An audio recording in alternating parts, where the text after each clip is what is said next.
नमस्कार दोस्तों। पिछले व्याख्यान में हमने समझा कि कौन से व्यक्ति पेटेंट के लिए आवेदन कर सकते हैं। धारा 6 में हमने ये समझा। आज हम उससे अगले प्रश्न पर आते हैं कि आवेदन किस रूप में किया जाएगा। यही बात हमें बताती है धारा 7, फॉर्म ऑफ एप्लीकेशन। सेक्शन 7 केवल एक प्रोसीजरल प्रोविज़न नहीं है, ये एक द्वार है जिसके माध्यम से कोई इन्वेंशन विचार से विधिक अधिकार में परिवर्तित होती है। दोस्तों, अधिकार तभी जन्म लेता है जब विचार सही रूप से प्रस्तुत किया जाए। धारा 7 सब क्लॉज 1 कहता है, प्रत्येक एप्लीकेशन केवल एक इन्वेंशन के लिए होगी और प्रेस्क्राइब्ड फॉर्म में फाइल होगी तथा पेटेंट ऑफिस में दायर की जाएगी। इसका क्या महत्व है? इसमें हमें दिखती है क्लैरिटी, एग्जामिनेशन की सरलता और मोनोपोली की सीमा का निर्धारण। यहाँ एक मूल सिद्धांत हम देख सकते हैं कि वन एप्लीकेशन का मतलब है वन इन्वेंशन। एक एप्लीकेशन के अंदर एक से अधिक इन्वेंशन मान्य नहीं होंगे। तो धारा 7 अंतर्राष्ट्रीय आयाम में प्रवेश करती है सेक्शन 7 सब क्लॉज 1A में।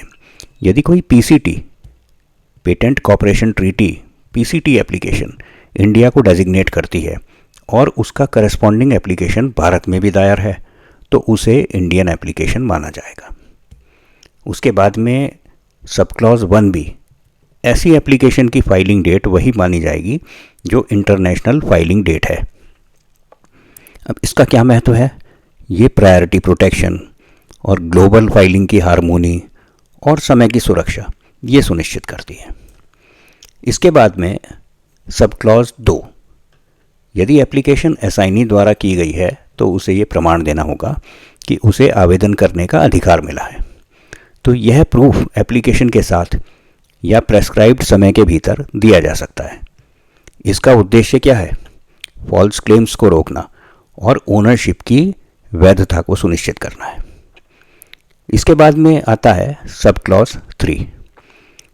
हर एप्लीकेशन में ये बात घोषित करनी आवश्यक है कि एक एप्लीकेंट इन्वेंशन के पोजीशन में है, जिसने अप्लाई किया है उसके पास में इन्वेंशन मौजूद है। दूसरा, ट्रू एंड फर्स्ट इन्वेंटर का नाम देना होगा।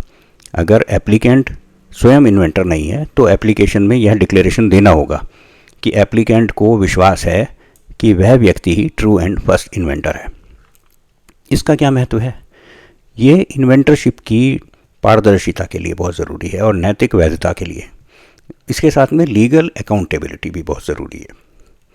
उसके बाद में आते हैं सबसेक्शन 4 पर। हर एप्लीकेशन के साथ प्रोविजनल या कंप्लीट स्पेसिफिकेशन देना अनिवार्य है, कुछ अपवादों को छोड़कर, जैसे पीसीटी या कन्वेंशन एप्लीकेशंस, वहाँ पर ज़रूरी नहीं है। इसका अर्थ क्या है कि एप्लीकेशन केवल एक फॉर्म नहीं है, उसे टेक्निकल सब्सटेंस से समर्थित होना चाहिए। तो यहाँ पर 2 रास्ते हैं। पहला तो है प्रोविजनल एप्लीकेशन और दूसरा है कंप्लीट। प्रोविजनल में जब हम अर्ली फाइलिंग करते हैं तो बहुत थोड़ा बहुत उसके अंदर डाला जाता है और जब कंप्लीट होती है तो वो फाइनल प्रोटेक्शन के लिए फाइल की जाती है।